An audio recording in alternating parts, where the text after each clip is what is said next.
Ustaz, mohon tunjukkan dalil bahwa imam yang dibaiat harus punya kekuasaan di unduan wilayah. Karena itu yang dilakukan oleh para sahabat, para tabi'in dan para tabi'ut tabi'in. Karena mereka menerapkan baiat pada imam kelompok sering berhujah bahwa dahulu Nabi Muhammad juga tidak punya wilayah. Memang Rasulullah pernah dibaiat di Baiatul Aqobah. Di Baiatul mana? Aqobah. Tapi di saat itu kaum muslimin hanya di situ saja. Paham tidak? Karena waktu itu kaum muslimin tidak punya negeri, kaum muslimin juga semuanya di dunia itu kafir semuanya. Kalau keadaannya seperti Nabi Muhammad boleh. Karena di saat itu kaum muslimin hanya di situ saja, selainnya kafir. Maka kalau Anda, kata Syekh Ali Hasan Al-Halabi, kalau Anda berhujah dengan perbuatan Rasulullah seperti itu, sama saja Anda mengatakan seluruh alam ini kafir kecuali Anda. Iya, karena keadaan Rasulullah pada waktu itu apa?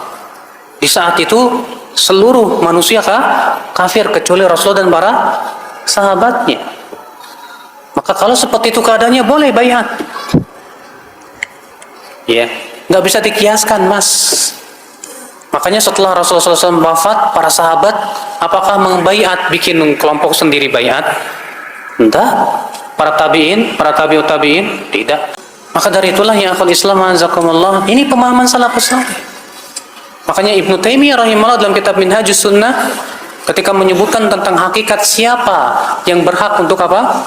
Dibaiat, beliau menyebutkan dia harus punya wilayah kekuasaan, dia harus punya apa? Kemampuan untuk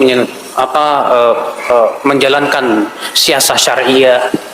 Imam Ahmad bin Hanbal pernah ditanya juga tentang hadis tersebut. Sebagaimana Al-Muhanna meriwayatkan bahwa Imam Ahmad ditanya tentang hadis, ya, man mata walaysa fi unuqi bai'ah, man mata walaysa alaihi imam mata mitatal jahiliyah. Siapa yang meninggal dalam keadaan dia tidak punya imam, maka ia meninggal dalam keadaan bangkai jahiliyah. Apa kata Imam Ahmad? Atadri mal imam? Kamu tahu tidak siapa imam? Kamu tahu? Enggak. Kata Imam Ahmad, wa an yaqula kullu muslim hadza imam. Itu setiap muslim mengatakan ini imam. Berarti diakui oleh setiap muslim di suatu negeri, Pak. Bukan diakui oleh satu kelompok saja, seperti yang ada di Indonesia. Nah, sekarang di Indonesia, Pak, berapa kelompok yang sudah dibaiat? Hah? Banyak. Ada LDII, ada Jamaah Muslimin, ada Khalifatul Muslimin, ada lagi N11, ada lagi di Bekasi Abdul Qadir Baraja, ada lagi siapa itu? Banyak, di Indonesia ini banyak, masing-masing mengklaim sebagai khalifah. Lalu bagaimanakan hadis apabila dua khalifah dibaiat, bunuh salah satunya? Ini mana dulu dibunuh? Banyak di Indonesia ini. Makanya kita harus pahami ya akhul Islam azab. Nah sekarang kalau misalnya nggak ada kekhilafan gimana?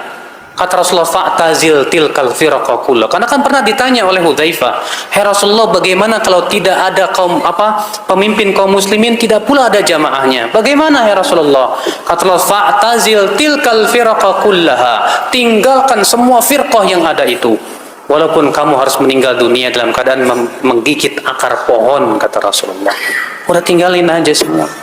Karena itu yang diperintahkan oleh Rasulullah sallallahu alaihi wasallam.